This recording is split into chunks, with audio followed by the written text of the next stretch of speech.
Is it possible for us to actually introduce happiness into our lives? Technically, no.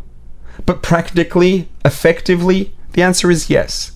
Now that sounds a little bit technical and picky, but it's important, and the reason I want to approach it this way is because it's important to understand the nature of happiness, and the more we understand the nature of happiness and how it works and why it works that way, the better equipped we'll be to direct our efforts and attention into the things that are actually going to bring the result that we all want, which at the end of the day is we all want to be happy, and we should. We should want that, and we should achieve it.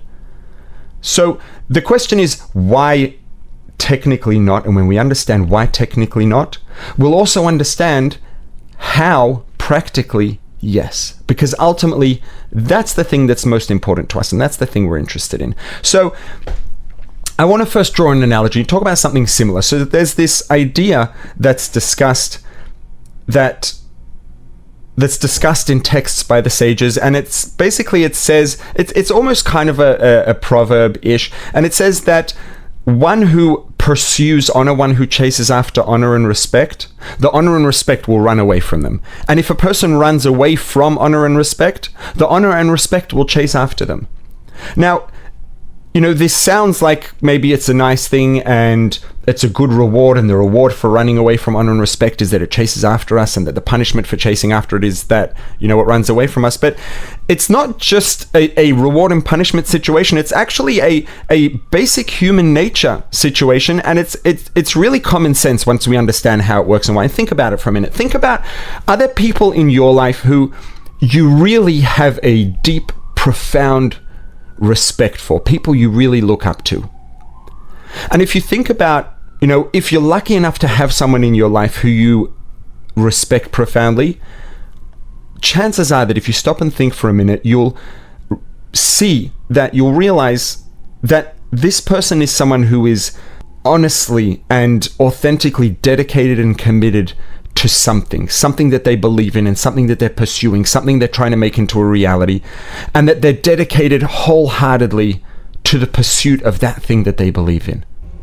And the nature of us as people is that when we see someone who's dedicated, who's committed to something they believe in, especially when it's something that's much bigger than who they are as an individual, an ideal, something that's big and that's true to them, and that they're really committed, we naturally are drawn to feel respect for such people. Those people don't demand respect, but they do command respect.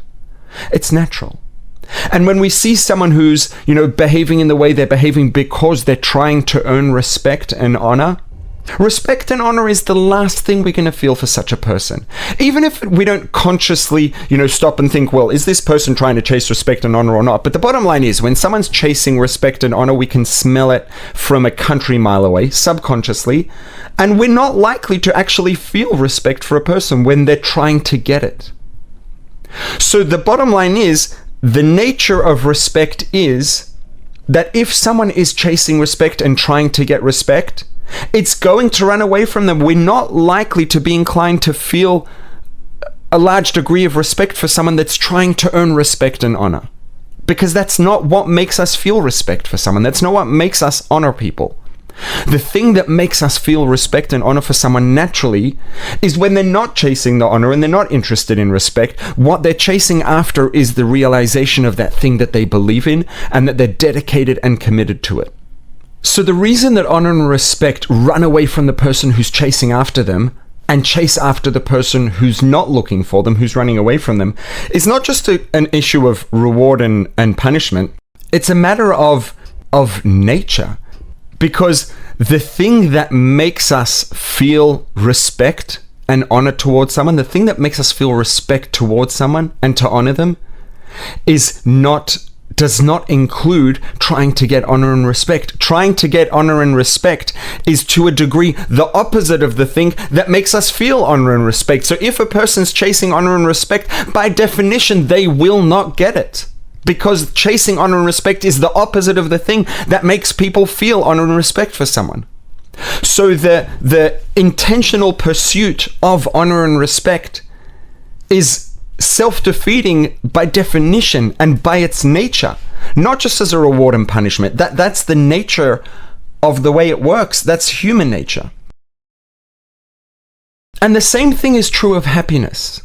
And this is why it's so easy to get caught up in chasing happiness, in the pursuit of happiness, and to feel like the more we run after it and work so hard and try to be happy, to become happy, the more elusive it becomes.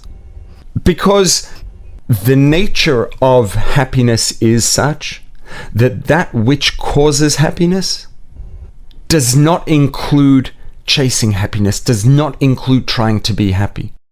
And if we're caught up in the pursuit of happiness, if we're caught up in trying to become happy, it will not lead to happiness. And this is so important to understand. I want to talk about why that's the case, about what is the nature of happiness that makes this be the case. And this is why I started off saying that technically, no, we can't introduce happiness proactively, because happiness doesn't work that way. But effectively we can. If once we understand how it works, if we can let go of the pursuit of happiness, because the pursuit of happiness is self-defeating by definition, by the nature of happiness, and instead get involved in the things that do cause happiness, that's the way that we can actually achieve happiness. And so I want to talk about the nature of happiness. And happiness is sort of in a category of very fundamental things that are built into our nature biologically as people. And these systems are built into our nature to guide us through life. So I want to let's start super basic, right? Let's talk very basic about hunger and thirst, right? I want to talk for a couple minutes about the nature of hunger and thirst and how they work and why they work that way, right? So it's very simple and obvious. If a person doesn't eat, if a person goes too long without ingesting nutrients, obtaining nutrients, calories, etc., they're going to get malnourished. And obviously the road outcome of that, God forbid, is not good. And the same thing is true of water. In fact, the danger with water, the need for water is more urgent than the need for food. If a person doesn't intake any water, they will relatively quickly and a lot faster than they'll get hungry and malnourished, they will become dehydrated. And obviously the outcome down the road of being dehydrated is not good, God forbid. So what our bodies do, right? How are we protected from becoming hungry and thirst, or from becoming dehydrated and malnourished? It's very simple. Right? As we approach becoming dehydrated, we feel thirsty. As we approach malnutrition, hopefully well before that, we feel hungry. Now, where do we feel thirst, right? When a person feels hungry, where do you feel it? You feel it in your throat, in your mouth, your lips, your tongue, maybe when it gets more extreme, right? But when we feel thirsty, we feel this dryness maybe in our mouth and throat, and we want to drink something. We want to have a drink. Now, it would be intuitive to think, and the same thing is true when we're hungry, right? When we're hungry, we feel, generally, if you think about where do we feel hunger, where do you feel hunger, chances are your answer is going to be in your stomach. We feel hunger in our stomachs. So intuitively, it would make sense to assume that we feel thirst in our throats because our throat is dry, our mouth is dry, because we're starting to be dehydrated. So because our mouth and throat is dry, we feel that dryness and we want to have a drink. And because our stomach is empty, so we feel that pain in our stomachs, it hurts that it's empty, we feel hungry and we want to eat. But the truth is that's not actually how it works at all. The way it works is very different. The thing that makes us feel hungry is actually our blood sugar, or the level of nutrients in our blood generally. When our blood has enough nutrients in it to supply and to pass around the body to take care of the needs of our bodies, we feel, there's no need to feel hungry. Once the levels of nutrients in our blood start to drop, and the nutrients that we've eaten and, digested, and they've gone in the blood, and we've used them up, and the levels in the blood are starting to get low, and there's not enough nutrients available in the blood for the body to do its work optimally, our brains get a message that our blood sugar is low, the level of nutrients in our blood is low, and our brain now understands that we need to get more nutrients. How do we get more nutrients? The most simple and obvious way is to eat. So our brains give us this sort of message that, oh, you feel hungry, your stomach hurts, you need to eat. But the reason we feel hunger in our stomachs is not because our stomachs are empty. It's because the level of nutrients in our blood is low, and our brains want us to make sure that we eat to obtain nutrients, so we get a feeling of pain in our stomachs to encourage us to eat. And the same thing's true of thirst. The actual cause, the message, the trigger for thirst is not dryness in our throat and mouth. It's actually, there are sensors specifically in our vascular system, in our blood vessels, that measure the blood pressure, that measure how concentrated our blood is. And when our blood pressure starts to drop and the blood gets very concentrated because there's not enough water in the blood to dilute it to the level that it's supposed to be at, these sensors get the message that the blood's too concentrated. It's the blood pressure's getting a bit low. There's not enough water in the system, in the circulatory system. So that sends a message to our brain that says, oh, not enough water in the system, we need more water. So our brains send us a feeling of dryness in our throat and mouth that makes us want to drink. Right? So it's not actually that our mouth is dry, that our throat is dry, that makes us want to drink water. It's not actually that our stomach is empty that makes us want to eat food.